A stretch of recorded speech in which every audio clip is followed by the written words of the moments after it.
أتينا لدار النبي الكريم وشوق الفؤاد إليها عظيم، فطوبى لكم أنتم أهلها بهذا المقام وهذا النعيم. بسم الله والحمد لله والصلاة والسلام على رسول الله وعلى آله وصحبه ومن والاه. So alhamdulillah, today's the 14th installation or 14th session of the Seerah series, and last week alhamdulillah we talked about how the Prophet ﷺ, as he's getting older, in his you could say early 20s, he starts to do some business. And after that, he's hired by Khadija radiallahu anha to go on a journey to Syria and take her goods and basically sell her goods in the marketplaces in the souk or aswaq in Damascus in Syria. And after witnessing his akhlaq and the mannerisms of the Prophet ﷺ, Seerah, the slave that was sent by Khadija radiallahu anha, he comes back to report to Khadija radiallahu anha about this man, this blessed man, Rasulullah sallallahu alaihi wasallam, this young Muhammad sallallahu alaihi wasallam. She grows more interested in him, and she actually sends a proposal going through one of the, you could say, the matchmaker aunties of the time in Mecca, and her name was Nafisa. So there was a woman by the name of Nafisa that actually is the one who arranged the marriage between Khadija radiallahu anha and Muhammad sallallahu alaihi wasallam. So Khadija actually talked to her, and she went to talk to the Rasulullah sallallahu alaihi wasallam, asking him, why don't you get married? You're at the age of getting married. And he said that I don't have enough wealth, and I'm not stable. So she said, well, what if there's someone out there that doesn't care about that, and she herself is financially stable and she wants to marry? He said, who's that? When she mentioned Khadija, Rasulullah said, why not? And that's when the talks went further. Rasulullah was proposed to by Khadija radiallahu anha, and I spoke about how there's nothing wrong, there's no aib with the woman's side initiating the proposal or the talks of marriage if you find someone suitable for your daughter. So Khadija radiallahu anha did this, and then the Prophet after consulting with his uncles, he actually married her. One other thing I wanted to mention is how Seerah, you see how he was a part of the whole thing, because he was reporting back to Khadija radiallahu anha about the akhlaq of the Prophet. And this is one of the things that we see, that Rasulullah was one of the leaders of Quraysh. His uncle was the leader of Quraysh, his grandfather was the leader of Quraysh, and he was from a prominent family in Mecca. And the way he was treating Seerah, that's what basically Seerah saw this, that he's eating with him, drinking with him, he's talking to him in a nice tone, he's not yelling at him, anything like that. And Rasulullah even later on, whenever he would deal with slaves, he would deal with them with good akhlaq, and a good mannerism. For example, Anas ibn Malik, even though he wasn't a slave, but he was a child, he was a servant brought to the Prophet by his mother. And she said, basically, here's my son, he's a servant to you. So she wanted him to learn from the Prophet and learn the akhlaq of the Prophet. And Anas ibn Malik, being a young boy, he says that so many times I did something that I wasn't supposed to do, or I didn't do something I was supposed to do, and Rasulullah never yelled at me. So these kind of incidents, tell how the Prophet was respectful towards the slaves. And this teaches us a lesson, even though we don't have slaves nowadays, but we do, maybe some of us have or come across with, or when you're a manager, for example, in a company, or in your home when you have a servant. And I know, like back home in different countries, people have servants, and the way they treat their servants, this is totally against the adab and akhlaq of the Prophet ﷺ, totally against what he taught us. Anyways, so Rasulullah marries Khadija radiallahu anha, and the meher, it's mentioned that it was 20 goats. Some say it was 20 camels. Allah alam which one it was exactly, but the thing is the 20 goats makes more sense because the Prophet was not wealthy. 20 camels is quite a bit of wealth.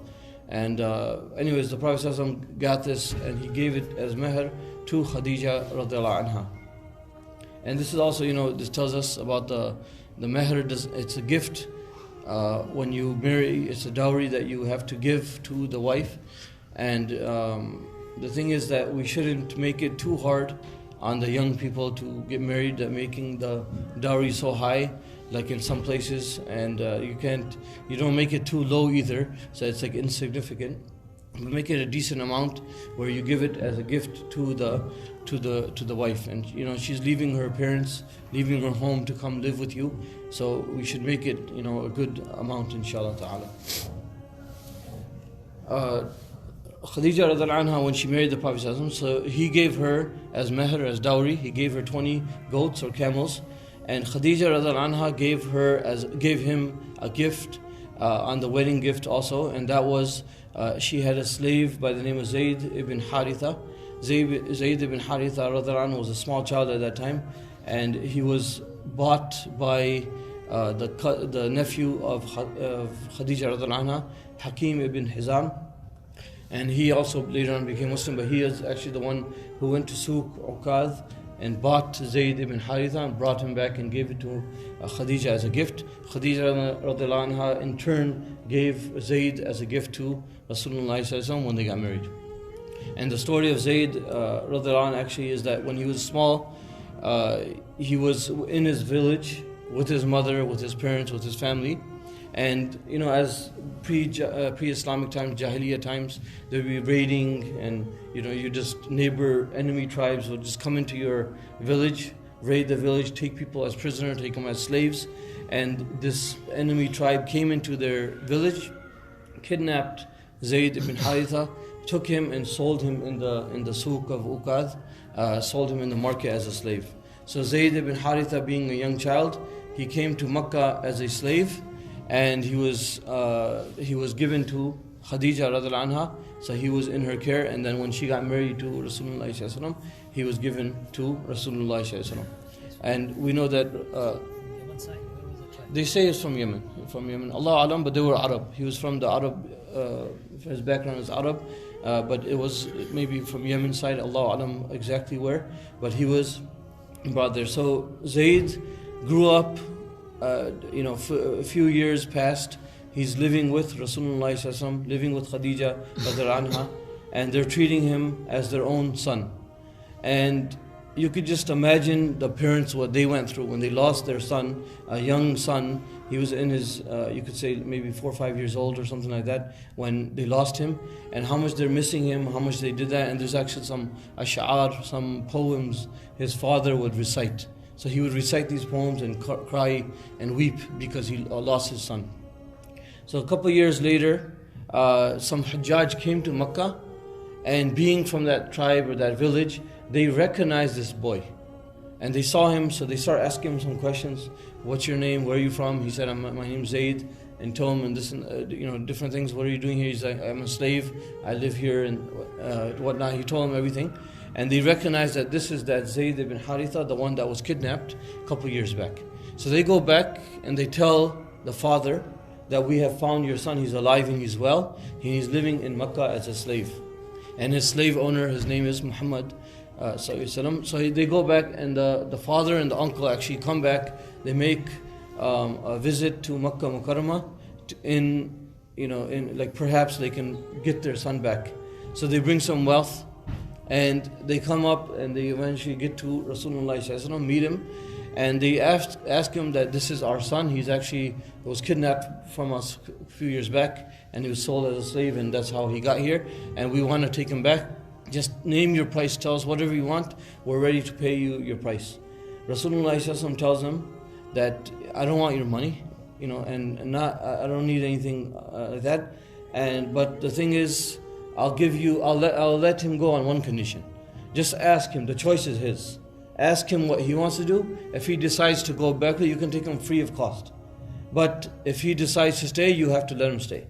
Now the father, he couldn't be more happy. He's like, this is the best deal of my life. I don't have to pay anything. I'm going to get my son back. Why wouldn't he want to come back with his father? Why wouldn't he want to come back go see his mother and his family?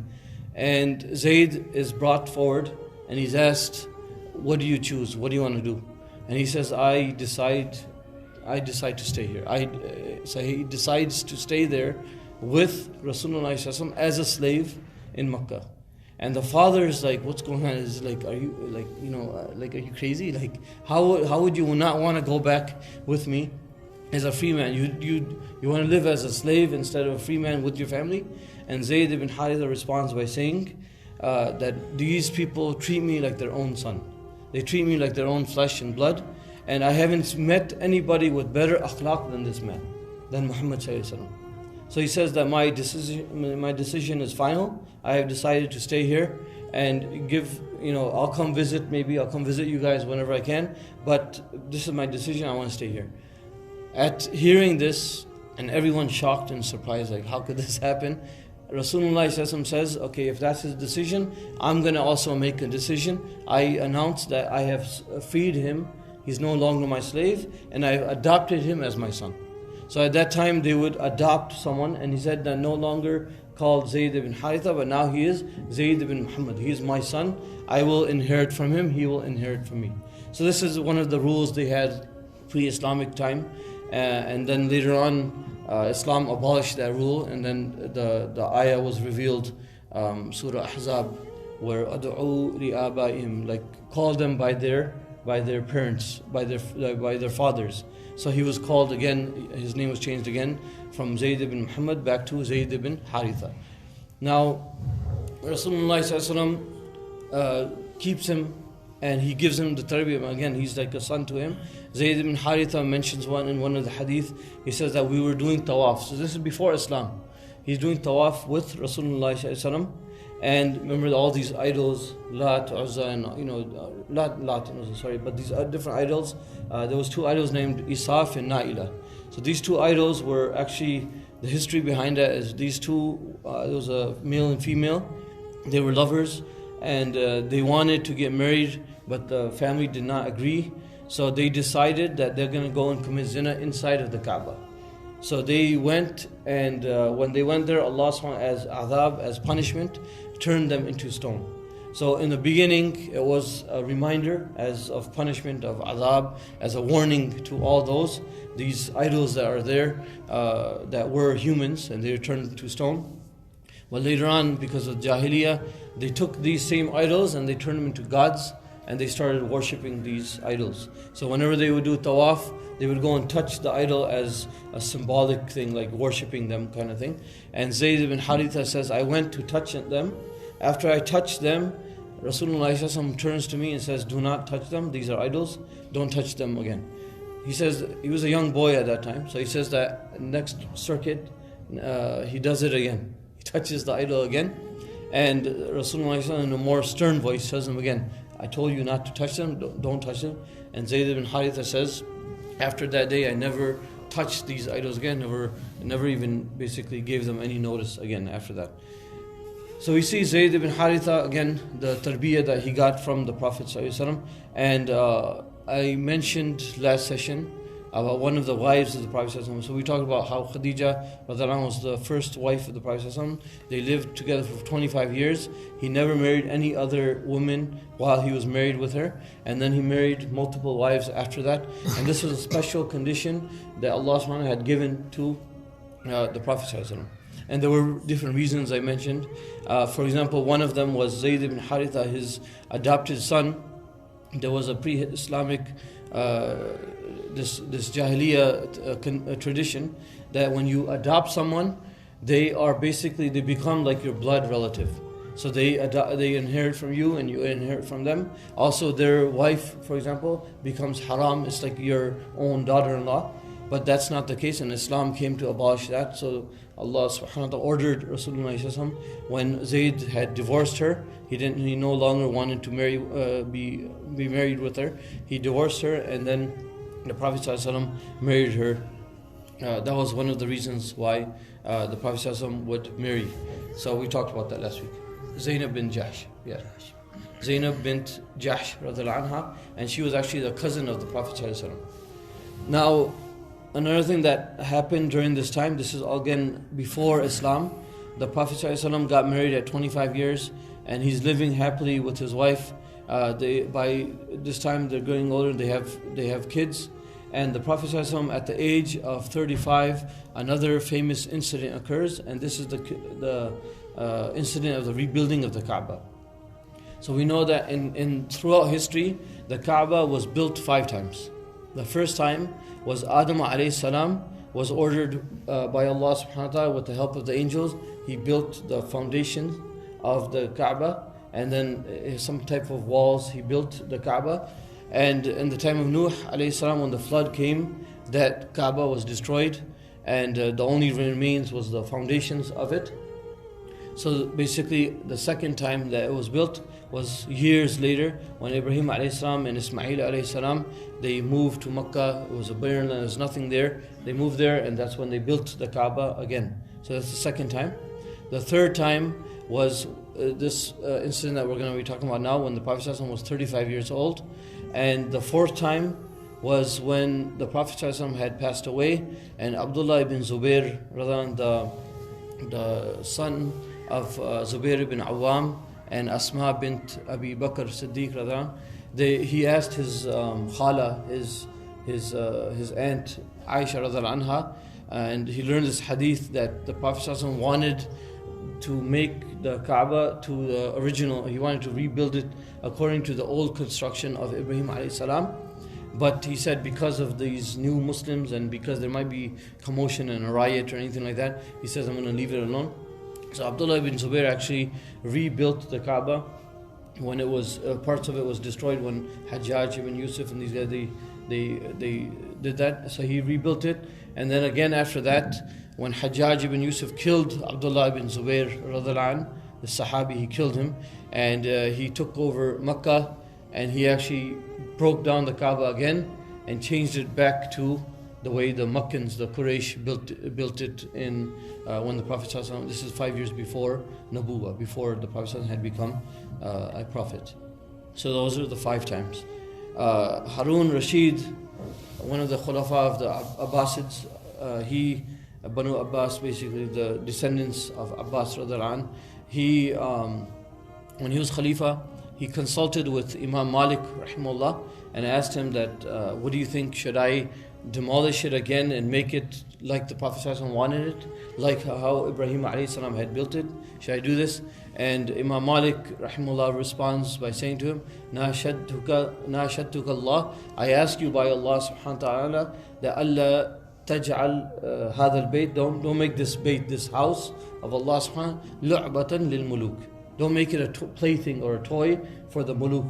That whenever a new king comes, he just dreams something up and thinks, you know what, I want to change this Kaaba, I want to change the design, and it's going to keep do that, and the people will not have this awe and honor and respect of the Kaaba. That won't remain in the hearts. So Harun Rashid kept it the way it was, and that's why the construction that we see now, it's from the same model that the Quraysh did 5 years before Nubuwah. Now, why did they reconstruct it? The ulama, there's 2 different opinions that were put forth. One, they say there was a flood, and this is known that Makkah it's a valley, so it's a lower area basically, and whenever it rains hard, whenever there's any hard rain or anything like that, basically the water accumulates, and the Kaaba at that time in the middle of the valley of Makkah, the water would accumulate, and there was many floods. So those floods over the years, they say that it started to, the foundation and the walls started to get, loose, you could say, or started to get messed up because of the flood. And more recently, if you guys seen the famous picture, it was 1941. There was a flood in Makkah, and they actually have pictures of that. You've seen, I'm sure, there's people swimming and doing tawaf. I don't know if anybody saw that, but there's pictures. If you go online, you can find it. If you look in the hotels, sometimes in Makkah Mukarramah, you'll see it. Different places, you'll see this picture. It's a black and white photograph, and there's one certain boy who's looking at the camera when they took the picture. He's swimming, doing tawaf, and he's looking at the camera. They actually interviewed him. I think you can find it on YouTube, maybe, I'm not sure, but they interviewed him a few years back. He's much older now, but they interviewed him a few years back, I'm not sure when, and he was the one in that picture.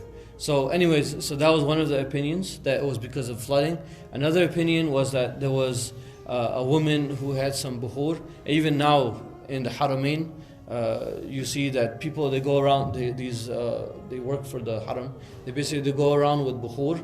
There's really nice smelling, oud or different bukhur or whatever they have, and they go around and it just basically it's like incense. It makes it smell nice. So this woman was going around the Kaaba, and she somehow accidentally made like the ghilaf of the Kaaba, the kiswa of the Kaaba, the covering got on fire, it caught fire, and then the Kaaba, it was damaged. The walls were damaged because of that fire. So that's another opinion. Anyways, whatever the case, the Kaaba was damaged, and they decided that it might fall anytime, so we need to reconstruct this. So what they did was, they started to get together to decide like how we're going to do this. And again, they're all scared, because 35 years prior to this, what happened? What happened 35 years prior to this? Abraha, yes. A man named Abraha from Yemen. We talked about him when he came with the intention to destroy the Kaaba, and Allah subhanahu wa ta'ala sent adhab from the skies, sent these birds, and that army was destroyed, annihilated by Allah subhanahu wa ta'ala. So these Makkans are still kind of scared. They're like, you know what, I don't know if we should play with the Kaaba, I don't know if we should touch it, because what if Allah subhanahu wa ta'ala doesn't want us to touch it and we have adhab come on us? So they're doing it with caution, and they're talking. But they said that, we need to do this because this is, what if the walls fall, then, we need to do this. So they basically get together, they say, okay, we're going to do this. One of the relatives of the Prophet ﷺ, by the name of Abu Wahab ibn Amr al-Makhzumi, he says that one of the things because we're building the Kaaba, we're building the sacred house, so we're not going to use any money except for halal money. And what that means is, remember again, this is pre-Islamic Jahiliyyah. They would have prostitution. For example, in Surah Nur, the ayah it's right after Ayatul Nur. It's like number 36, 37, somewhere. I'm not sure exactly which ayah, but it talks about how you're not allowed to force your slave girl to become a prostitute. And this is one of the things that the people would do. So they would make money in that way. Another thing they would do is raiding and stealing and that kind of stuff. Another thing they would do is riba. They would do usury, interest dealings and that kind of stuff. So they decided not to use any kind of illegitimate funding. We're going to use halal funding only. And this is also a reminder to us, whenever we put sadaqah in the masjid, whenever we give to the orphans, whenever we give anything, or even when we feed our family, when we're feeding our kids, we should only feed them halal. So the Makkans, they decide to get the money together, and due to halal income being scarce at that time, they didn't get enough money together, and that's why we'll talk about that, how they didn't complete the construction of the Kaaba. They had to cut it short. Anyways, another thing was issue they had was the Kaaba was made of stone. The Kaaba was made of stone, and their houses were made of bricks and mud bricks, and made of wood and that kind of stuff. So that's another thing, they needed to reconstruct the Kaaba, and they didn't know really how to do it. So during that time, Allah subhanahu wa ta'ala caused a ship to become shipwrecked in Jeddah, which is it's about an hour away from Mecca. And they heard about this ship being shipwrecked. Some of the wood was sent to be sold in the nearby marketplaces. Or they say that Walid ibn Mughira went to Jeddah to buy this wood. So he went and purchased this wood, and he also found there was a stone mason that was on that ship. His name was Baqum, and he brought him back to Mecca also to help them in the construction of the Kaaba. So they come back to Mecca, and they see these things as signs that, okay, Allah is making it easier for us, inshallah, so this means that we're doing something good. And now the day of construction starts, is supposed to begin, and everyone's looking at each other like, okay, who's going to start? Who's going to do it first? And nobody wants to destroy the Kaaba. Nobody wants to do the first hit. So Walid ibn Mughira, he comes forth, he says, what are you guys doing? Like, what are you guys arguing about? We're doing something good. We're not doing something evil. Abraha came to destroy the Kaaba. We're rebuilding the Kaaba. We're reconstructing, we're fixing it. So we're not doing anything evil. And they say, okay, then, why don't you start? So why Walid ibn Mughira, and this is the famous Walid ibn Mughira, he's the father of who? Khalid ibn Walid. He's the father of Khalid ibn Walid. So he's one of the one of the prominent families of Makkah. And Walid ibn Mughira goes forth and he says, Allahumma la nurid illa al-khair. That, oh Allah, we don't want anything except khair. We're only doing this with pure intentions. So he does the first hit. He starts hitting the walls of the Kaaba to demolish the walls. And all the people are watching. Nobody is touching. Nobody came to help. He's doing this all alone. They actually waited until the next day to make sure that did Walid die last night? Is he okay? I mean, did any adhab come? So they want to do this before they join in. And there's a similar incident years later, and inshallah we'll probably get to it sometime. But when the people of Taif, Banu Thaqif, when they came to the Prophet ﷺ in the year of delegation, in the 9th year of Hijri, they came and they became Muslim. The Prophet ﷺ told them that you need to destroy Al-Uzza. So they had the idol of Uzza in Taif. And they said that, they were trying to negotiate with the Prophet ﷺ. They said that, let us keep it for 3 years. The Prophet ﷺ said, no, there is no 3 years. He said, okay, what about 1 year? He said, no. He said, what about 1 month, 1 week, 1 day? The Prophet ﷺ says, no, you need to go back, destroy this idol. So they said, Ya Rasulullah, at least do this. We can't destroy it because our people might attack us and stuff like that. So why don't you send someone, one of the Sahaba, to send them with us, and they can destroy this Uzza, this false idol. So Rasulullah sends Abu Sufyan and sends Mughira ibn Shu'bah. Mughira ibn Shu'bah radhiallahu anh was actually one of the people from Banu Thaqif, from their own. So they go, and Mughira ibn Shu'bah, as he stands there, everyone crowds together. Everyone gets together to watch what is going to happen. And Mughira ibn Shu'bah, he goes next to this idol, and they're warning him. They said, don't touch that idol. Adhab's going to come from Allah, from this idol, and they're gonna destroy you. This is gonna happen. Mughira ibn Shu'bah, what does he do? He takes his axe and he hits the idol, and right then he starts going and he falls down. He falls down, and then he gets right back up because they look at him and they start screaming, see, this is what we told you. You told you that the adhab's gonna come. He gets up, he goes, you fools. Nothing happened to me. I'm just, tricking you. And he gets the idol, and he breaks the idol, and right there in front of them. But anyway, so this is something they had in their hearts. They were scared, and Walid ibn Mughira starts to break down the Kaaba, and then they joined him the next day. Now, one of the things that happened was, one of the incidents that occurred is that when they got to the foundations, they started digging, and they said that, why don't we dig further deep into the ground, make the walls of the Kaaba even stronger. So floods or anything happens, it'll be even stronger. So they go deep into the ground and they find green stones. And this is the foundation of the Kaaba. So they find these green stones.